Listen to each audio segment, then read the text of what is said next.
में सदस्यता अभियान को मजबूती से कैसे आगे ले जाया जाए, कैसे पार्टी के अंदर नए सदस्यों को जोड़ा जाए, उसके ऊपर सबके विचार भी लिए गए, गाइडलाइंस भी सबको दी गई और पार्टी को कैसे बूथ लेवल पर मजबूत किया जाए उसके ऊपर आदेश दिए गए। साथ ही साथ पार्टी ने भारतीय सेना के तीनों विंग्स, आर्मी, एयरफोर्स और नेवी को प्रस्ताव के माध्यम से बधाई दी। हमारे कर्नल एस राठी के अध्यक्षता में कि जिस प्रकार से देश की सुरक्षा के अंदर उनका योगदान रहा है और उनके साथ साथ अर्धसैनिक बलों का भी, जिन्हें मजबूती के साथ देश के बॉर्डर की सुरक्षा करी, उनको जननायक जनता पार्टी का एक एक वर्कर और हरियाणा का एक एक नागरिक बहुत बहुत बधाई देता है, क्योंकि हमारे लिए गर्व की बात है कि 2% आबादी के प्रदेश 10% जवान भारतीय सेना को दे रखे। उसके साथ पिछले दिनों जिस तरीके से यूनिवर्सिटी लेवल पर, पब्लिक सर्विस कमीशन और स्टाफ सिलेक्शन लेवल पर पेपर की लीकेज या प्लान तरीके से पेपर के अंदर क्वेश्चन इम्प्लांटेशन करी गई,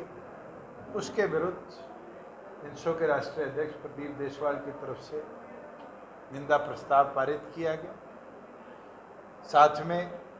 पहली बार हुआ है कि 30 दिन से ज़्यादा डिलेड पेमेंट फार्मर की रही। अमरजीत ढांडा जी द्वारा किसानों की दुर्दशा, चाहे वो पानी की समस्या इतिहास में रही हो, खाद की समस्या रही हो, इसके ऊपर निंदा प्रस्ताव पारित किया गया। और आदरणीय ब्रिज शर्मा जी की तरफ से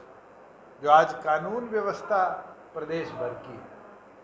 उसके विरुद्ध निंदा प्रस्ताव पारित किया गया। मैं तो आपको इतना बता सकता हूं, कल आपके एक पत्रकार साथी ने मुझे सुबह सुबह अखबार की कटिंग भेजी और लिखा हुआ कि मुख्यमंत्री ने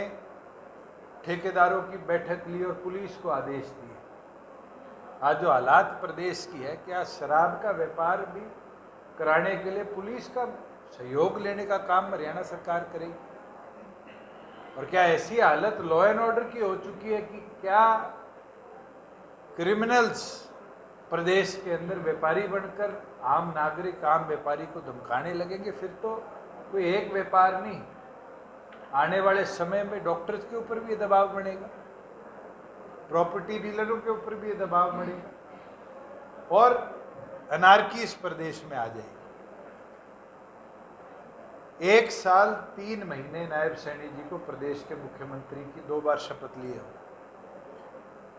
और 1 साल 3 महीने पहले एक भाषण में मैंने उनको बोलते सुना था कि गुंडा तत्व हरियाणा छोड़ दो, वरना। आज तक वर्णा की परिभाषा वो समझा नहीं पाए और जिस तरह के घटनाक्रम यमुनानगर जिले में, रोहतक में, गुड़गांव में सुनने में आ रहे हैं, तो साफ दिखता है कि उन गुंडा तत्वों को कहीं ना कहीं भारतीय जनता पार्टी की सरकार और खुद होम मिनिस्टर होते हुए मुख्यमंत्री शय देकर कहीं ना कहीं बचाने का काम कर। प्रदेश के अंदर आगामी 15 जून से सभी 22 जिलों में संयुक्त तौर पर एक ही दिन 90 के 90 हलकों में सदस्यता अभियान को जननायक जनता पार्टी आगे लेकर बढ़ेगी और हमारा टारगेट है कि हर बूथ पर एक एक्टिव मेंबर के साथ हम 25 कम से कम सदस्यों को जोड़ने का काम करें, जिसका हरियाणा प्रदेश के लगभग 20,000 बूथों पर 5 लाख नए सदस्य हम बनाने का काम करें। और वहीं जैसे हमने पहले बूथ सखी की योजना चलाई थी, इलेक्शन कमीशन द्वारा भी पिंक बूथ बनाए गए। इन दोनों को जोड़ते हुए जननायक जनता पार्टी हर बूथ पर एक महिला सखी को पिंक मेंबर के तौर पर पार्टी से जोड़े।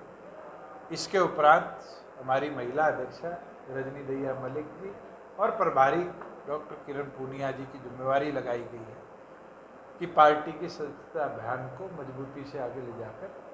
महिला शक्ति को और बढ़ चढ़कर पार्टी के साथ जोड़ने का काम किया जाए और 18,000 एक्टिव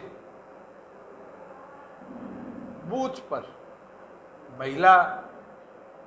वर्करों को पार्टी के साथ जोड़ा जाए, जो दिन प्रतिदिन के कार्यों के साथ साथ पार्टी को लगभग 5,000 महिला वोटर्स एक बूथ पर है, उनके साथ जोड़कर उन तक पहुंचाने का काम करें कि जो कार्य हमने महिलाओं के लिए इतिहास में करे, चाहे 50% पंचायती राज में उनको हिस्सेदारी देने की बात हो, चाहे उनको राशन डिपो में हिस्सेदारी देने की बात हो, उसी तरह संगठन के अंदर भी आने वाले समय में, क्योंकि इलेक्शन कमीशन को भी अब 33% महिला रिजर्वेशन 2027 के बाद देश भर में लेकर आना है, राजनीतिक तौर पर महिलाओं की हिस्सेदारी सुनिश्चित हो, इसमें पार्टी का सहयोग बढ़ चढ़कर बने, इसके ऊपर काम करें। ये फैसले आज की बैठक में लिए गए हैं और हमें पूर्ण विश्वास है कि जिस प्रकार से हरियाणा के हित के लिए हमने लड़ाई लड़ी है और जो व्यवस्था आज हरियाणा के अंदर, चाहे वो पेपर लीकेज की हो भर्तियों के अंदर, चाहे वो क्राइम की हो, लॉ एंड ऑर्डर की हो, चाहे वो किसानों की हो, इसकी आवाज़ जननायक जनता पार्टी का एक एक कार्यकर्ता इस मेंबरशिप अभियान के साथ बने